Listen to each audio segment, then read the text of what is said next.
తమిళనాడులో చోటు చేసుకున్న ఒక సాడ్ న్యూస్ ఇప్పుడు నేను మీకు చెప్తున్నాను. తమిళనాడులోని కరూర్లో ఈ విషాద ఘటన చోటు చేసుకుంది. టీవీకే అధినేత విజయ్ సభలో తొక్కిసలాట చోటు చేసుకుంది. తమిళగ వెట్రి కజగం పార్టీకి సంబంధించినటువంటి ఒక సభలో ఈ తొక్కిసలాట చోటు చేసుకున్నట్లుగా తెలుస్తోంది. 10 మంది మృతి చెందితే 14 మందికి తీవ్ర గాయాలయ్యాయి.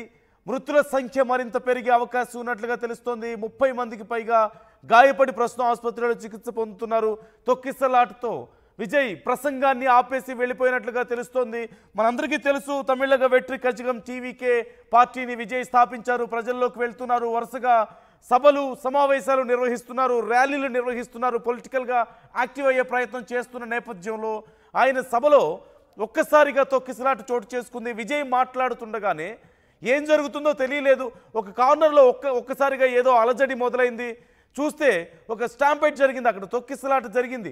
అయితే తొక్కిసలాటకి కారణం ఏంటి అనేది తెలియరావడం లేదు. ఎందుకంటే సభ మొదట్లో అంటే ప్రజలు గుమిగూడుతున్న సమయంలోనో లేదంటే వెళ్తున్న సమయంలోనో జరిగితే మనకి అర్థం చేసుకోవడానికి ఒక అవకాశం ఉంటుంది, ఏం జరిగిందనేది ఈజీగా తెలుస్తుంది. కానీ సభ జరుగుతున్నప్పుడు ఒక్కసారిగా తొక్కిసలాట మొదలైపోయింది. ఒక గుంపు ఒక్కసారిగా ఏదో కదులుతున్నట్లుగా అనిపించింది. చూస్తే తొక్కిసలాట జరిగింది.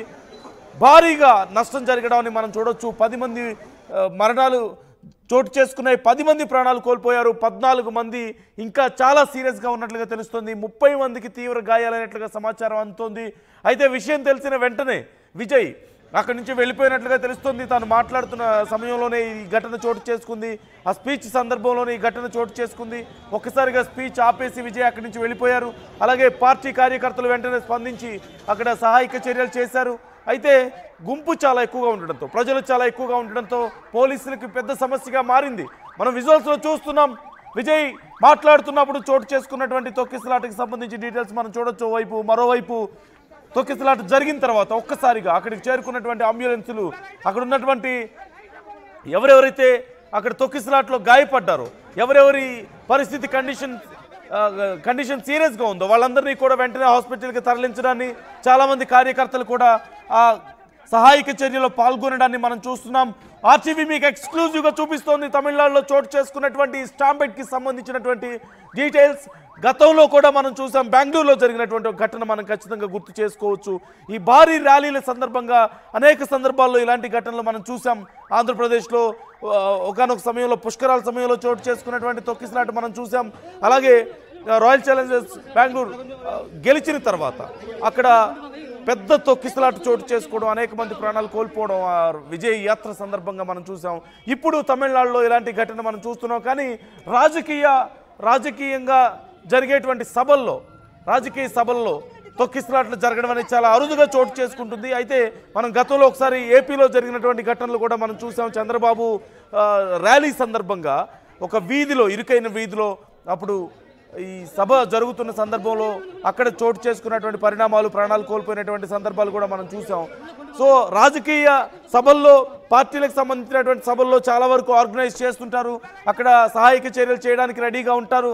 వాలంటీర్స్ చాలా ఎక్కువ మంది ఉంటారు. అలాగే సభాస్థలి కూడా సహజంగా చాలా పెద్దదిగా ఉంటుంది కాబట్టి సమస్యలు చాలా తక్కువగా ఉంటాయి. But we can see there ఇది ఖచ్చితంగా ఎక్కడో ఒక ప్రాంతంలో, అంటే గ్రౌండ్లో జరిగింది కాదు, ఒక రోడ్లో చోటు చేసుకుందిగా మనకు కనిపిస్తుంది. తమిళనాడులో ఒక పెద్ద రోడ్లో ఈ ర్యాలీ సందర్భంగా ర్యాలీ చేస్తూ అక్కడ మాట్లాడుతున్నట్లుగా కనిపిస్తుంది. ఈ సందర్భంగా ఈ తొక్కిసలాట జరిగింది అంటూ తెలుస్తోంది. 10 మంది ప్రాణాలు కోల్పోయారు. 14 మంది కండిషన్ సీరియస్గా ఉంది. 30 మందికి పైగా తీవ్రంగా గాయపడ్డట్లుగా తెలుస్తోంది. మృతుల సంఖ్య పెరుగుతున్నట్లుగా సమాచారం అందుతోంది. మరికొద్దిసేపట్లో పూర్తి స్థాయిలో కండిషన్ ఏంటనేది తెలుస్తుంది. అయితే ఈ తొక్కిసలాట జరుగుతున్న సమయంలో విజయ్ అక్కడి నుంచి వెళ్ళిపోయారు. వెంటనే తానుంటే ఇంకా సమస్య పెద్దదవుతుందన్న కారణంతో తెలిసిన వెంటనే అక్కడి నుంచి వెళ్ళిపోయారు. అక్కడ ఉన్నటువంటి కార్యకర్తలకు, పోలీసులకు ఆయన రిక్వెస్ట్ చేశారు వెంటనే సహాయక చర్యలు చేపట్టాలని. అయితే ఇప్పుడు డిఎంకే నుంచి పెద్ద ఎత్తున విమర్శలు వ్యక్తమవుతున్నాయి. సభల్లో, సమావేశాల్లో జాగ్రత్తలు తీసుకోకుండా ఎలా చేస్తారు మీరు అంటూ అక్కడ ఉన్నటువంటి అధికార పార్టీ సైతం విమర్శలు చేస్తున్నట్లుగా తెలుస్తోంది. ఈ మధ్య కాలంలో అధికార పార్టీకి అలాగే టీవీకేకి మధ్య మాటల యుద్ధం జరుగుతోంది. మనం చూస్తున్నాం ఉదయనిధి స్టాలిన్ చేసినటువంటి వ్యాఖ్యలు ఈరోజు కూడా మనం చూసాం. నిన్న చేసినటువంటి వ్యాఖ్యలు మనం చూసాం. నేను పార్ట్ టైం పొలిటీషియన్ని కాదు అంటూ విజయ్ని ఉద్దేశిస్తూ చేసినటువంటి వ్యాఖ్యల నేపథ్యంలో డిఎంకే వర్సెస్ టీవీకే చాలా పెద్ద వారే జరుగుతోంది. ఈ నేపథ్యంలో అన్న డిఎంకే కొంత వెనకబడిందని చెప్పాలి. ఈ పొలిటికల్ వార్లో విజయ్ బాగా చాలా ఫాస్ట్గా పికప్ అవుతున్న పరిస్థితి మనకు కనిపిస్తోంది. ప్రజల్లోకి వెళ్తున్నారు. అయితే ఆంధ్రప్రదేశ్లో గతంలో ఎలాగైతే పవన్ కళ్యాణ్ ఉద్దేశిస్తూ పార్ట్ టైం పొలిటీషియన్ అంటూ కామెంట్స్ చేశారో, ఇప్పుడు తమిళనాడులో విజయ్ని ఉద్దేశిస్తూ డిఎంకే నాయకులు సైతం పార్ట్ టైం పొలిటీషియన్ అంటూ కామెంట్స్ చేస్తున్నారు. విజయ్ మాత్రం ప్రభుత్వ వైఫల్యాలను ఎండగడుతున్నటువంటి పరిస్థితి కనిపిస్తోంది. తమిళనాడులో డిఎంకే ఫెయిల్ అయిందంటూ ఆయన వ్యాఖ్యలు చేయడం, అలాగే శాంతి భద్రతల విషయంలో ముఖ్యంగా కాపాడలేకపోతున్నారు ప్రజలని, లేదంటే అక్కడ చోటు చేసుకుంటున్నటువంటి ఎస్కలేట్ అవుతున్నటువంటి కొన్ని సిచ్యువేషన్స్ని కంట్రోల్ చేయలేకపోతున్నారని, ఇచ్చిన హామీలు నెరవేర్చలేకపోయారని, ముఖ్యంగా ఉద్యోగాల విషయంలో చాలా స్ట్రాంగ్గా ఆయన కౌంటర్ చేస్తున్నటువంటి పరిస్థితి కనిపిస్తుంది. యూత్ను గ్యాదర్ చేసుకునేటువంటి పరిస్థితి కూడా మనకు కనిపిస్తుంది. ఇలాంటి తరుణంలో is comparing with Pawan Kalyan also. Actually మనం చాలా సందర్భాల్లో చూసాం కొంతమందితో అంటూ ఆయన డైరెక్ట్గా పవన్ కళ్యాణ్ పేరును ఉద్దేశించకపోయినప్పటికీ కూడా ఆయనతో చాలా సందర్భాల్లో కంపేర్ చేసుకొని మాట్లాడారు. ఆయన అభిమానులు కూడా ఆంధ్రప్రదేశ్లో పవన్ కళ్యాణ్ ఎంత సక్సెస్ అయ్యారో తమిళనాడులో అంతకు మించి విజయ్ సక్సెస్ అవుతారు అంటూ కూడా కామెంట్ చేస్తున్నటువంటి సందర్భాలు మనం చూసాం. ఈవెన్ మొన్న ఓజీ సినిమా సందర్భంగా పవన్ కళ్యాణ్ సినిమా రిలీజ్ సందర్భంగా కూడా విజయ్ అభిమానులు అక్కడికి వచ్చి ఆయనతో కంపేర్ చేసుకొని మాట్లాడినటువంటి పరిస్థితి మనకు కనిపించింది. ఈ నేపథ్యంలో చాలా యాక్టివ్గా విజయ్ తిరుగుతున్నారు. ఇప్పుడు ఈ తొక్కిసలాట నేపథ్యంలో ఇప్పుడు ప్రభుత్వం నుంచి తీవ్రమైనటువంటి ఆంక్షలు వచ్చే అవకాశం కనిపిస్తోంది అంటున్నారు. అలాగే దీనికి సంబంధించి కేసు నమోదు చేసి దర్యాప్తు చేయాలని, తగిన జాగ్రత్తలు తీసుకోకపోవడం వల్ల, అంటే విజయ్ నిర్లక్ష్యం వల్ల, టీవీకే నిర్లక్ష్యం వల్ల ఈ ప్రమాదం జరిగింది అంటూ ఇప్పటికే డిఎంకే నాయకులు విమర్శిస్తున్నట్లుగా మనకు కనిపిస్తోంది. మరోవైపు హాస్పిటల్లో ఉన్న వారి కండిషన్ చాలా సీరియస్గా ఉంది. మృతుల సంఖ్య మరింత పెరిగే అవకాశం ఉందంటున్నారు. ఇప్పటికీ 10 మంది మృతులంటూ తెలుస్తోంది. అయితే భారీగా పెరిగే అవకాశం ఉందంటున్నారు. 30 మందికి పైగా గాయపడ్డారు. 14 మంది చాలా సీరియస్ కండిషన్లో ఉన్నట్లుగా మనకు సమాచారం అందుతోంది. ఘటన జరిగిన వెంటనే అంబులెన్స్లు, సహాయక చర్యలు మనం చూస్తున్నాం. స్క్రీన్లో టాప్ రైట్ సైడ్ మనం చూస్తున్నాం, టాప్ కార్నర్లో. అప్పటికప్పుడు వెంటనే దగ్గరలో కొన్ని అంబులెన్సులు ఉన్నప్పటికీ కూడా సరిపోలేదు. 1-2 అంబులెన్సులు ఉన్నాయంటూ సమాచారం అందుతుంది. మా ప్రతినిధి సురేష్ మనతో జాయిన్ అవుతున్నారు. సురేష్ అడిగి ప్రజెంట్ కండిషన్ ఏంటో తెలుసుకుందాం. సురేష్, ఈ ప్రమాదానికి అసలు కారణం ఏంటి? ఇంత భారీ స్టాంపేడ్ జరగడం వెనక కారణం ఏంటి? విజయ్ కానీ లేదంటే ఆ పార్టీ నాయకులు, టీవీకే నాయకులు కానీ ఏమైనా రెస్పాండ్ అవుతున్నారా దీనికి సంబంధించి? చేస్తుంది ఏదైతే విజయ్ పార్టీ అధినేతగా ఉన్నటువంటి ఆ పార్టీ సంబంధించి ఇటీవల ఎక్కడ సభ నిర్వహించినా కానీ పెద్ద ఎత్తున అభిమానులతో చేరుకుంటున్నటువంటి పరిస్థితి గతంలో కూడా మనం చూసాం. ఏదైతే విజయ్ ఒక సభ చేపడితే ఆ సభలో కూడా అభిమానులు పైకి రావడం, ఆ బౌన్సర్లు అంతా కూడా ఇసురు వేయడం లాంటివి కూడా మనం చూసాం. అయితే ఇవాళ జరిగినటువంటి ఈ సభ పెద్ద ఎత్తున ఆడకి ఆ అభిమానులంతా కూడా చేరుకోవడం జరిగింది. అయితే ఒక్కసారిగా అక్కడ తొక్కిసలాట కూడా చోటు చేసుకున్నటువంటి పరిస్థితి. ఏదైతే కరూరు అన్నటువంటి ఆ యొక్క విలేజ్ లో, ఆ గ్రామంలో, ఆ యొక్క పట్టణంలో ఇవాళ సభ నిర్వహించడం జరిగింది. అంటే పెద్ద ఎత్తున, అంటే పార్టీ కూడా ఊహించలేదు ఈ స్థాయిలో అభిమానులు వస్తారన్నటువంటి భావన పార్టీ అధినాయకులు కూడా, లేకపోతే థియేటర్ కూడా ఊహించినటువంటి పరిస్థితి లేదు. ఆ స్థాయిలో అభిమానులు చేరుకోవడం జరిగింది. దాదాపు 20 మంది దాకా తొక్కిసలాట జరిగింది. అయితే 10 మంది మృతి చెందినట్టుగా ప్రాథమిక సమాచారం మాత్రమే. అంటే దీంతో నిజంగానే 10 మంది చనిపోయినారో లేదన్నటువంటిది పూర్తి స్థాయిలో అయితే అధికారికంగా మన సమాచారం తెలియాల్సింది. ఖచ్చితంగా 10 మంది అయితే చనిపోయినట్టుగా అయితే మనకు అందుతున్న ప్రాథమిక సమాచారం మాత్రమే. అయితే మిగిలినటువంటి వారంతా కూడా తీవ్ర స్థాయిలో అస్తవ్యస్త గురైనట్టు తెలుస్తుంది. ఒకరి మీద ఒకరు పడడం, అధినాయకుడిని పరిచాలన చేయాలన్నటువంటి ఉద్దేశంతో ఎగబడడంతో ఈ యొక్క సమస్య ఏర్పడినట్టుగా తెలుస్తుంది. అయితే ఇటీవల విజయ్ తలపెట్టినటువంటి ప్రతి సభలో కూడా ఇదే స్థాయి తొక్కిసలాట కావచ్చు, పెద్ద ఎత్తున అభిమానులు కావచ్చు, పార్టీ క్యాడర్ కావచ్చు, ఈ విపరీతమైనటువంటి జనసందోహం గుమ్మడవడంతో ఈ యొక్క సమస్య మాత్రం ఎదురవుతుందని చెప్పాలి. అయితే ఇవాళ జరిగినటువంటి ఏదైతే కరూరులో ఇవాళ జరిగినటువంటి ఇది మాత్రం వెంటనే ఏదైతే విజయ్ మాట్లాడుతున్నటువంటి తరుణంలోనే ఈ సంఘటన చోటు చేసుకోవడం, వెంటనే ఆయన స్పీచ్ కూడా ఆపేసి అక్కడ ఏం జరిగింది, ఎంతమంది గాయపడినారు, వెంటనే ఆ యొక్క అధికారులు కావచ్చు, అక్కడ ఉన్నటువంటి సిబ్బంది కావచ్చు, వెంటనే గాయపడి ఉంటే వెంటనే హాస్పిటల్ తరలించండి, ఏం జరిగిందో నాకు డీటెయిల్స్ కావాలి అంటూ కూడా ఆయన స్పీచ్ మధ్యాంతరంగా ఆపేసినటువంటి పరిస్థితి. ఆపేసి వెంటనే ఎవరైతే ఆ మృతి చెందినారని ఆయన సమాచారం అందిందో వెంటనే ఆ యొక్క హాస్పిటల్ కూడా ఆయన ఫోన్ చేసి సంబంధించినటువంటి వైద్య అధికారులు కూడా ఏం జరిగింది, ఎంతమంది చనిపోయినారు అన్నటువంటి కోణంలో కూడా ఆరా తీస్తున్నారు. మరి కొంత సమయంలోనే అసలు ఎంతమంది చనిపోయారు, ఎంతమంది అస్వస్థ గురయ్యారు, ఎంతమంది తోపులాటతో గాయపడ్డారన్న విషయం మాత్రం మరి కొంత సమయంలోనే తెలియాల్సిన పరిస్థితి కూడా ఉంది. Right thank you Suresh, thanks for the details. మొత్తం మీద సురేష్ చెప్పినట్లుగా గతంలో ఒక వీడియోని మనం చూసాం. విజయ్ ఒక సభలో మాట్లాడుతున్న సందర్భంలో ఒక్కసారిగా అక్కడికి ఒక ఫ్యాన్ స్టేజ్ మీదకి దూసుకొచ్చే ప్రయత్నం చేశాడు. ఈ సందర్భంగా విజయ్ బౌన్సర్ ఆ ఫ్యాన్ని ఎత్తి ఇస్తిరి పడేయడాన్ని మనం చూసాం. ఒక్కసారి ఆ వీడియో ఉంటే నాకు ప్లే చేసే ప్రయత్నం చేయండి పీసీఆర్. మనం అంటే ఎందుకు నేను ఇది చెప్పాల్సి వస్తుంది అంటే, సహజంగా ఆంధ్రప్రదేశ్లో కూడా అనేక సందర్భాల్లో మనం చూసాం పవన్ కళ్యాణ్ సభల్లో ఎలాంటి ఉద్రిక్త పరిస్థితులు చోటు చేసుకుంటాయో. భారీ ఫ్యాన్ ఫాలోయింగ్, అంటే రాజకీయ పరమైనటువంటి ఫ్యాన్ ఫాలోయింగ్తో పాటుగా సినీ ఫ్యాన్ ఫాలోయింగ్ కూడా ఉంటే చాలా క్రేజీగా ఉంటుంటారు సహజంగా అభిమానులు. కొన్ని సందర్భాల్లో చాలా వైల్డ్గా రియాక్ట్ అయ్యేటువంటి సందర్భాలు కొన్ని కనిపిస్తూ ఉంటాయి. ముఖ్యంగా యువకులు చాలా ఎక్కువ మంది ఉంటారు కాబట్టి చాలా ఆవేశంగా ఉంటారు. ఆ సందర్భంలో చాలా అగ్రెసివ్గా బిహేవ్ చేసేటువంటి కొన్ని సందర్భాలు ఉంటూ ఉంటాయి.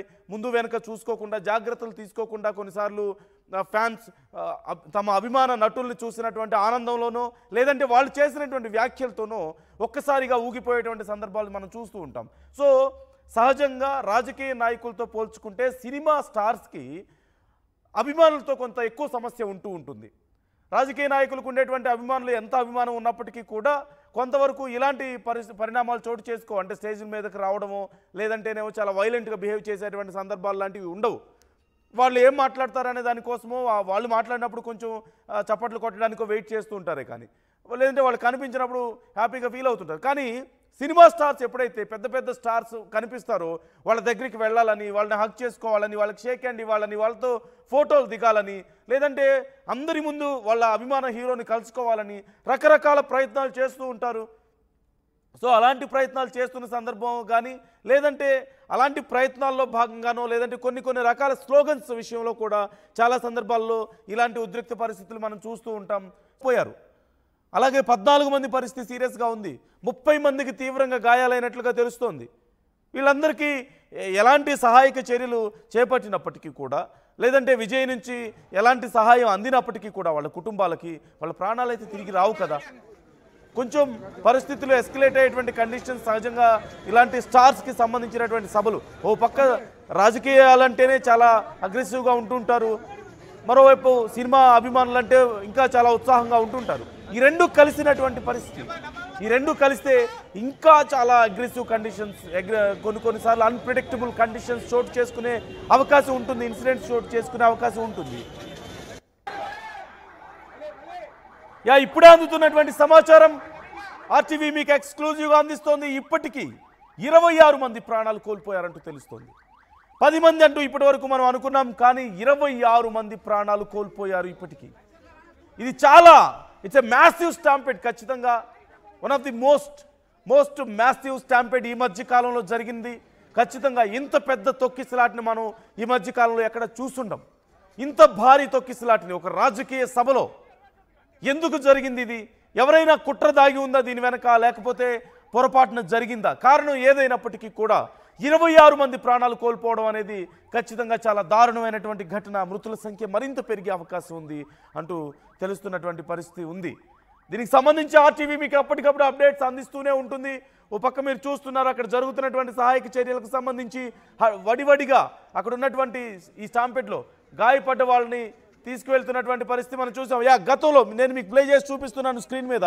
విజయ్ ఆ సభలో అక్కడ స్టేజ్ మీద వెళ్తున్న సందర్భంగా దూసుకొచ్చినటువంటి అభిమానిని ఆ బౌన్సర్ ఎత్తి కింద పడేయడాన్ని మీరు చూడొచ్చు, ఇస్సిరి కింద పడేయడాన్ని మీరు చూడొచ్చు. సో ఇలాంటి ఘటనలు ఎన్నో చోటు చేసుకున్నాయి, ఎన్నో జరుగుతున్నాయి. ఇలాంటి విషయాల్లో విజయ్ మరింత జాగ్రత్తలు తీసుకోవాలి, ఇలాంటి విషయాల్లో మరింత సెక్యూరిటీని పెంచుకోవాలి మనం చూస్తున్నాం. సో ఇప్పుడు జరిగినటువంటి ఘటనతో ఖచ్చితంగా రాజకీయంగా చాలా చాలా రప్చర్ అయ్యేటువంటి అవకాశం ఉంది. విజయ్కి ఇది చాలా ఎదురు దెబ్బగా మారే అవకాశం ఉంది. ఖచ్చితంగా డిఎంకేకి ఇది ఒక అస్త్రంగా మారే అవకాశం ఉంటుంది. ఇప్పటికే విజయ్ విషయంలో తీవ్రమైనటువంటి ఆరోపణలు చేస్తుంది డిఎంకే. ఈ నేపథ్యంలో అందులోనూ ప్రభుత్వంలో ఉన్న వాళ్ళకి ఖచ్చితంగా ఇప్పుడు కేసులు పెట్టేటువంటి అవకాశం కూడా ఉంటుంది. ఇలాంటి విషయాల్లో ఖచ్చితంగా గతంలో రాజకీయాల్లో ఇలాంటి కేసులను మనం చూసాం. వీ కెన్ సీ దేర్ ఎలా ఫ్యాన్స్ ఎగబడుతున్నారు విజయ్ దగ్గరికి, ఆ బౌన్సర్స్ ఎలా వాళ్ళని కంట్రోల్ చేస్తున్నారు అనేది. ఎంత కంట్రోల్ చేసినప్పటికీ అభిమానులు ఒక్కోసారి ఇలా పరిధులు దాటి వ్యవహరిస్తూ ఉంటారు. ఆ ఉత్సాహంలో, ఆ ఉద్రేకంలో మనం సహజంగా చూస్తూ ఉంటాం. మనం ఏపీలో చాలా ఎగ్జాంపుల్స్ చూసాం. పవన్ కళ్యాణ్ విషయంలో ఎన్ని జరిగినాయో మనం చూసాం. ఆయన సభ పెట్టాలంటే ఇన్ఫ్యాక్ట్ ఆయన పాదయాత్ర చేయాలని ఉన్నప్పటికీ కూడా పాదయాత్ర చేయలేనని తెలిసి ఆయన చేయలేకపోయారు. ఎందుకంటే అభిమానులు చేయనిచ్చే పరిస్థితి లేదని ఆయనకు తెలుసు. సో ఇక్కడ విజయ్ పరిస్థితి అంతే. I'm not trying to compare Vijay with Pawan Kalyan, but at the same time విజయ్కి కూడా ఏమాత్రం తక్కువ అభిమాన గణమైతే లేదు కదా. చాలా ఫ్యాన్ ఫాలోయింగ్ ఉన్నటువంటి నటులు కదా. It's not only in Tamil Nadu, it's also in whole India. World వైడ్గా ఆయనకు అభిమానులు ఉన్నారు. ఇతర దేశాల్లో కూడా ఆయన సినిమాలకి మంచి క్రేజ్ ఉంటుంది, మంచి అభిమానులు ఉంటారు. ఈ నేపథ్యంలో మన తెలుగులో కూడా ఎంత బాగా ఆయన సినిమాలు ఆడుతుంటాయో మనకు తెలిసిందే. ఈ నేపథ్యంలో ఇంత ఫ్యాన్ ఫాలోయింగ్ ఉండి ఆయన రాజకీయాల్లోకి వచ్చినప్పుడు రాజకీయాల్లో కూడా చాలా ఫాస్ట్గా గ్రో అవుతున్నారు. అధికార పార్టీతో ఢీకొడుతున్నారు. అధికార పార్టీ నుంచి సైతం విజయ్ మీద తీవ్రమైనటువంటి విమర్శలు వస్తున్నాయి. ఇప్పుడు ఈ స్టాంపేట్ తర్వాత, ఈ తొక్కిసలాట తర్వాత ఎలాంటి పరిణామాలు చోటు చేసుకుంటాయనేది కొంత ఊహించడం కష్టంగానే ఉంది. ఖచ్చితంగా విజయ్కి ఇది చాలా కష్టమైనటువంటి సందర్భమే, మరిన్ని సమస్యలు తెచ్చిపెట్టేటటువంటి సందర్భంగానే మనం చూడాలి. సో ఏం జరగబోతుంది అనేది కొంచెం ఊహించడం కష్టంగానే ఉంది. ఇప్పటికే చాలా మృతుల సంఖ్య భారీగా పెరుగుతున్నట్లుగా తెలుస్తుంది. చాలామంది గాయపడ్డారు. మరి వాళ్ళందరికీ విజయ్ నుంచి ఎలాంటి సహాయం అందుతుంది అనేది కూడా వేచి చూడాల్సినటువంటి అంశం. ఖచ్చితంగా పార్టీ నుంచి, టీవీకే నుంచి, తమిళక వెట్రి కజగం నుంచి వాళ్ళ కుటుంబాలకు ఖచ్చితంగా సహాయం అందుతుంది. ఎంత సహాయం అందినప్పటికీ వాళ్ళ కుటుంబాలలో జరిగినటువంటి నష్టాన్ని ఎవరు తీర్చలేరు. నెక్స్ట్ టైం నుంచి ఖచ్చితంగా జాగ్రత్తలు తీసుకోవాలి, మరింత సెక్యూరిటీని పెంచుకోవాలి. గవర్నమెంట్ కూడా దీనికి సపోర్ట్ చేయాల్సిన అవసరం ఉంది. మరి అక్కడి ప్రభుత్వం ఎలా రెస్పాండ్ అవుతుంది అనేది కూడా చాలా వెయిట్ చేయాల్సినటువంటి అంశమే. మరి ప్రత్యర్థులుగా ఉన్న నేపథ్యంలో అక్కడ విజయ్ మీద ఏమైనా కేసులు పెడతారా, మరి అక్కడ ఏమైనా దీనికి సంబంధించి విచారణ చేస్తారా అనేది కూడా వేచి చూడాల్సినటువంటి అంశం. What you think about this? మీ అభిప్రాయం ఎలా ఉంది? ఇలా తొక్కిసలాట ఈ మధ్య కాలంలో జరిగినటువంటి అతిపెద్ద తొక్కిసలాటగా, ముఖ్యంగా రాజకీయ సభల్లో జరిగినటువంటి అతిపెద్ద తొక్కిసలాటగా దీన్ని మనం చూడాలి. ఈ అంశం మీద మీ అభిప్రాయాలు ఏంటి? మీరు కూడా కామెంట్ చేసే ప్రయత్నం చేయండి.